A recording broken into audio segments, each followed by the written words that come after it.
Hey guys, welcome back to the channel. If you're like me and you want to go on a special adventure, do I have a treat for you. This thing looks wicked.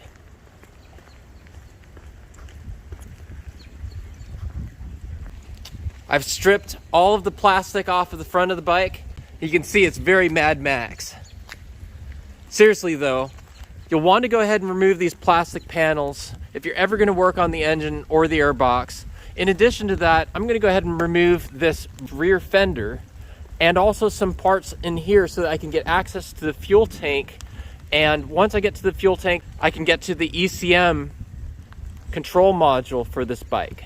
To do this job, you need a number of tools. First of all, you'll need a ratchet, you'll need an extension, a 10mm socket, a 12mm socket, a Phillips screwdriver with a short body, some sort of tool in order to push the inside of a poppet, and also a 5mm Allen wrench. You will also need an 8mm socket, a 17mm socket, a 19mm socket, and a 12mm wrench.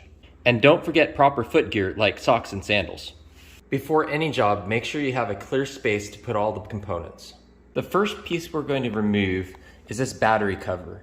You're going to need to remove this poppet and one screw here. First, this screw with a 5mm Allen. Go ahead and remove this poppet. Push it in the center until it pops, and then lift up on the piece of plastic until that poppet comes out. Once this poppet is out, go ahead and reset it by pushing the center back out. Go ahead and start working this up from this side, being very careful. Once you get these released,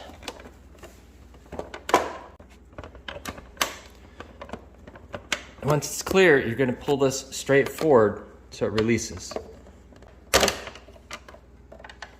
You can see the little tab on the underside here. That slides into here upon reassembly. Here's the underside of that piece. You have little tabs, 1, 2, and then big tabs, 1, 2, 3, and 4. And then don't forget this little slider here that catches underneath. I wanted to go ahead and show you the orientation of these tabs on this piece. You can see they point to the left on both sides. So to get this piece to release, you'll want to push it to the right. Next, we're going to remove this side panel using a 5mm Allen and then removing this poppet here. There is a plastic tab under here that you have to pull out, as well as along this seam. Push up on this bottom piece in order to remove that tab. Again, looking at tab orientation, you'll want to push up on the bottom tab in order to release it, and then you want to pull back on this front tab in order to release it. The right-hand side cover has a poppet underneath here, as well as a Phillips screw right back here. Right up here, there's usually 2 tabs, and you have to push that panel up in order to release those tabs. So while pushing on the bottom, come in from the side and very carefully see if you can remove it. My 2 tabs, unfortunately, are already broken off. Here's what the back side of that panel looks like. You can see my 2 broken off tabs here. Again, those tabs face downward. Then you have 2 of these plastic pins which fit into rubber grommets. The next step is to go ahead and remove the 4 Allen screws that hold this bash plate on. For me, I'm gonna go ahead and just swing the frame down by removing the 2 bolts here and there. Next, using an open-ended wrench, we're going to remove these bolts that hold the exhaust. Then a 12mm socket to remove this bolt, and a 12mm socket to remove this nut. Then the entire exhaust system will come off the bike. Now remove the left-hand cover. 5mm Allen, 5mm Allen, 10mm socket, and then 2 poppets under here. There's one of them right here. The other one is right under here, kind of hard to see. And this poppet here. I wanted to show you the 2 types of Allen screws that come out of this. You can see this one is an unskirted screw, and it goes into a hole where the plastic and the metal portion are flush mounted. The other type of screw has a skirt on it. You can see that here. And that goes into holes where the actual mounting point is deeper than the plastic. To get this piece off, reach under here and press in the center really deep. Lift up on that piece and it should undo the little pop.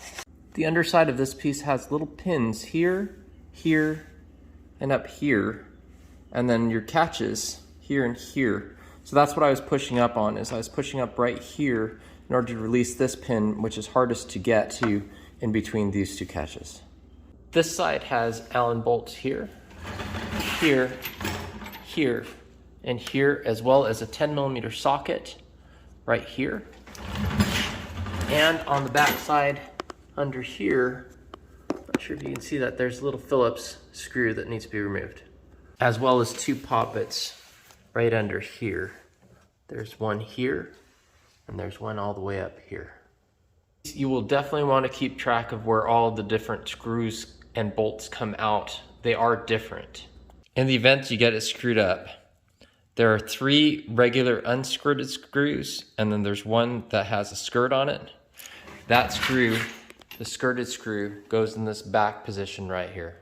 This piece comes out pretty easily once unbolted, but notice this tab faces up and this goes into a little hole. Remove this piece of plastic here. If you have a passenger seat, now would be the proper time to remove it. For my passenger seat, I just have to remove these 2 screws here and the whole thing just pulls right out. Now I'm going to remove the airbox lid with these Phillips. And then there are 2 Allen screws, one here and one under here. You can see on this piece here, you slide back and then down and then drop this down and the whole thing should come out like that. If you have the conventional air intake, you'll want to go ahead and remove that tube next by unscrewing the clamp here and clamp here. That'll get that off. Next, remove these 2 bolts with a 12mm socket. Use a 19mm deep socket to loosen this, and then a 17mm socket to loosen this. Don't remove these 2 nuts. You'll just want to loosen them so you can slide the tray out. Now remove these 3 Allen bolts. You will also have to remove this one poppet to take off the back side of this air box. Now, using the key, open up the seat. Next, remove this one Allen bolt and also the screw that's right back here. You can see that right there. There is a second Phillips screw under here. Let me see if I can point it out to you. See him right there. So the first one was down here. The second one's up here. Here's a cool little tool that you might want to buy, and it just allows you to get into those really cramped spaces that a regular screwdriver won't be able to go. And there's a poppet that's under here, but you can see it from the top side. He's right there. To get the top part out, there is a little tab here. You can see, push that forward in this hole to kind of get it out. And then there's 2 lock-ins that this thing goes in. Just push this forward and it should drop down. I'm just gonna hang this off to the side so it's out of the way. Now remove the 2 poppets and this bolt to get this fuel tank skirt off. There's a little grommet down here that holds it in place. Now I'm gonna remove this rear fender to get access to a little spot where a piggyback ECM can go. Remove this bolt with a 5mm Allen. Next, remove this poppet on either side. Then there's also a Phillips screw right here on either side and another poppet down here on either side. Next, remove these 3 nuts that hold the license plate holder on. Don't forget to pull these 3 washers out. Pull the license plate holder straight off. Next, to remove the rear light package, take this screw out and the one on the opposite side, as well as this screw, then remove the plastic lid here to get access to 3 more screws. This little plastic cover pulls right up and off. So I've gotten a little frustrated with myself calling bolts screws and screws bolts, so I decided to look up what the difference is. A screw is like a bolt, except it screws into either a pre-threaded hole or it creates threads of its own as it's being screwed in. A bolt requires a nut to connect 2 things together. So most of the fasteners we've been removing today are indeed screws. Pull this wiring bundle out of its catch right here, give you a little bit more room. And then there are 3 screws that need to be removed. One right here in the center. These screws down here require an 8mm socket. Pull the light assembly off. One more 10mm screw to remove, right under here. Pull the mud flap down and off of these 2 studs on the fender. Gently lift the fender up and set aside. Here you can see my piggyback units. These are Takagawa units. These are the ones I'm going to be removing today. Here you can see the location of the stock engine control module. He's right back under here. In order to access him, we're going to go ahead and take out 2 bolts here and here and loosen or remove the 2 bolts on either side here to get access to this ECM location. You'll want to unclip whatever hoses you need to in order to get enough clearance to access. 10mm on these back 2 screws and 12mm on these front 2 screws. You probably want to put some rags underneath the mounting positions for the gas tank just to protect the gas tank from being scratched up. Nevertheless, here's the connector for the ECM. And then you can see from there I've got the piggyback unit, and the real ECM is here installed in this Takagawa unit. I'm going to go ahead and disconnect that. Make sure your battery's unplugged from the positive before you do any sort of electrical work. Here's the inside of what that ECM harness looks like, and you just put the ECM back in there and then push this gray lever all the way in once it's fully seated.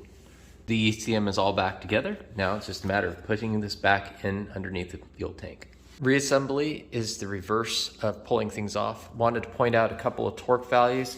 32 foot-pounds for these upper shock mount nuts, 20 foot-pounds for the exhaust mounting nut and also the bolt that goes in here, 20 foot-pounds for the nuts that fit on the stud to hold the exhaust pipe on.